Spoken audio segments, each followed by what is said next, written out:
सभी के सभी हमारे महाविहारों को आप दे दीजिए।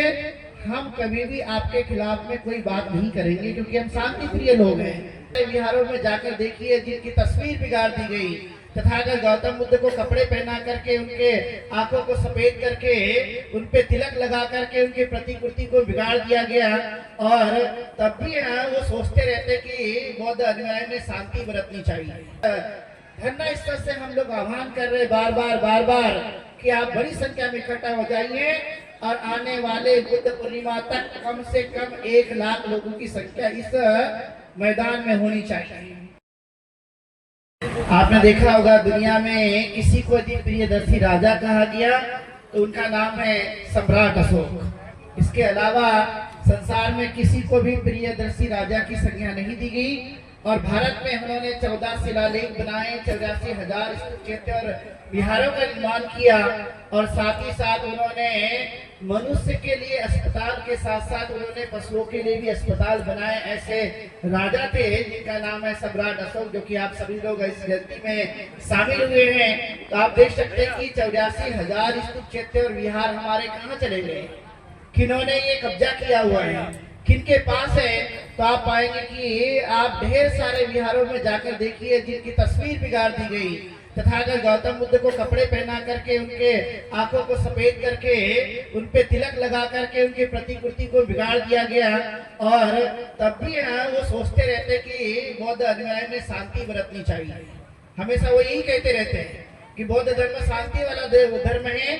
तो हम मानते हैं कि ये शांति वाला धर्म है, लेकिन इसके बावजूद भी यदि आपने इतने सारे हमारे विहार, चैत्य, स्तूप सबको आपने हड़प लिया है, उनमें से एक जहाँ पर हम लोग बैठे हुए हैं, ये धरती तथागत गौतम बुद्ध के ज्ञान स्थली की धरती है। और इस धरती पे से ही दुनिया में तथागत गौतम बुद्ध को जो ज्ञान प्राप्त हुआ, पूरे संसार में सारनाथ से फैल करके यहाँ तक पहुँचा हुआ है। तो आप समझ सकते हैं कि महाविहार को इतना हड़प लेने के बाद भी वो यदि ये चाहते कि बौद्ध लोगों ने शांत बैठना चाहिए, तो मैं आप लोगों को पूछता हूँ कि क्या हमारे ऊपर में कोई हमारे अधिकारों को छीन लेकर के तब भी हमसे शांति बरतने की बात करे, तो आप भी तब भी आपने शांति बरतनी चाहिए क्या? मैं आप लोगों से पूछता हूँ। शांति मन के लिए होती है, लेकिन कोई अधिकार छीनता होगा, कोई शोषण करता होगा, कोई हमारे ऊपर में अन्याय अत्याचार करता होगा, तब तथागत कहते हैं आपको शांति बरतने की जरूरत नहीं है, अपने अधिकारों के लिए आपको लड़ना पड़ता है। और इसलिए मैं चाहता हूं कि सम्राट अशोक ने बनाए हुए जितने भी बुद्ध विहार है, आप लोगों ने हमें दे देना चाहिए। विशेष तौर पर ये महाविहार जिसकी लड़ाई, जिसका आंदोलन यहाँ पे चलाया जा रहा है, ये सभी के सभी हमारे महाविहारों को आप दे दीजिए। हम कभी भी आपके खिलाफ में कोई बात नहीं करेंगे, क्योंकि हम शांति प्रिय लोग हैं। लेकिन आप ये तब भी कहते रहते होंगे, भारत की सरकार तब भी ये सोचते रहती होगी, क्योंकि भारत से बाहर जाने के बाद में वो कहते हैं कि I come from India, land of the Buddha.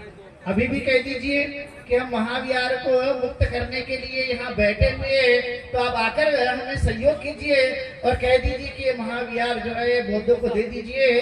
तभी ये शर्मिंदगी आती है, तभी ये नहीं कहते। लेकिन दुनिया में तथागत को जाना जाता है, तथागत के धर्म को जाना जाता है, और इसीलिए वो लोग वहाँ जाकर कहते हैं। इसलिए मैं बौद्ध अनुयायियों और भिक्षु भिक्षुनियों से बड़ी पैमाने पर आह्वान करता हूँ, आप जो बड़ी संख्या में यहाँ पर इकट्ठा हुए, ये आज का दिन अंतिम दिन नहीं है। ये तो हम यहाँ पर जयंती मनाने के लिए बड़ी संख्या में इकट्ठा हुए, लेकिन जिसकी शुरुआत यहाँ पर छोटे पैमाने से की गई, आज बड़ा रूप धारण कर लिया है। हमने देखा कि हमारे बौद्ध भिक्षु को रात में जब उठाया गया, जब हमने वीडियो देखा तो हमारा दिल धड़क गया, बड़ा दुखा था, मन दुख गया था कि ये हमारे बौद्ध भिक्षु को यहाँ से हटा दिया गया। लेकिन वाजिब मांग को लेकर के ये धरना आंदोलन चलाया जा रहा है। इसलिए सम्राट अशोक का ये धर्म, जिन्होंने तीसरी संगति के बाद 9 मिशनरीज को पूरे दुनिया में भेजा, चाहे वो श्याम हो, चाहे वह स्वर्ण भूमि हो, चाहे फिर वह अन्य और भी कई राज्य भारत के जहाँ पर तथागत का धर्म पूरे संसार में फैला था, उसका क्रेडिट यदि किसी को जाता है उसका नाम है सम्राट अशोक। इसलिए उन्होंने 9 मिशनरीज भेजे थे। हमने ये इरादा बनाना चाहिए 21वीं सदी में कि हम 9000 मिशनरी पूरी दुनिया में भेजेंगे धर्म के प्रचार प्रसार के लिए, ताकि ये धर्म हमारा और भी गतिमान हो। जैसे कि लामा जी ने बात कही कि ये लड़ाई तो हमारे महाविहार के लिए है, लेकिन इससे बड़ा और हमारा सपना है, वो सपना है बौद्धमय भारत का। और उस बौद्धमय भारत की क्रांति के लिए हम सब बौद्ध भिक्षुओं ने अपने विहार को छोड़ छोड़ करके धरना स्थल पे आना है, और उपासक उपासिका को अपने काम को भी छोड़ करके इस धरना स्थल के लिए जनसंख्या, यानी से ज्यादा संख्या कहा जाता है, वो हमें बढ़ानी है और ये सपनों को साकार करना है। इसलिए इस धरना स्थल से हम लोग आह्वान कर रहे बार बार कि आप बड़ी संख्या में इकट्ठा हो जाइए, और आने वाले बुद्ध पूर्णिमा तक कम से कम 1 लाख लोगों की संख्या इस मैदान में होनी चाहिए। तो आप लोग अपने साथ साथ कम से कम 100 लोग लेकर आएंगे कि नहीं? कब तक? बुद्ध जयंती तक। तो आप हाथ खड़े करके बताइए मुझे कि आने वाले बुद्ध जयंती में इस धरना स्थल पर 1 लाख लोग कर देंगे।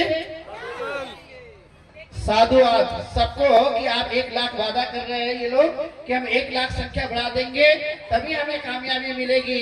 और मैं पूरा एक बार बिहार सरकार को और भारत की सरकार को यह आह्वान करना चाहता हूं कि बौद्धों की वाजिब मांग को आप पूरा कर दीजिए। बौद्ध लोग जो शांति का धर्म अपनाते हैं वो शांति से ही रहेंगे, लेकिन क्रांति करने के लिए आपने हमें उतारू कर दिया है, तो क्रांति भी करके हम दिखा रहे हैं और बड़ी संख्या में हम लोग यहाँ पर इकट्ठा होकर इसे कामयाब बनाएंगे। ज्यादा लंबी बात न कहते हुए मैं सम्राट अशोक को पुनः याद करते हुए तथागत गौतम बुद्ध, परम पूज्य डॉक्टर बाबा साहब अम्बेडकर जिन्होंने हमें यह धर्म दिया है, उनके इस मिशन को कामयाब बनाने के लिए हम पूरी तरह से कोशिश करेंगे। सबका बहुत बहुत धन्यवाद और सम्राट अशोक जयंती की ढेर सारी मंगल कामनाएं सभी देशवासियों को। बहुत कुछ मंगल।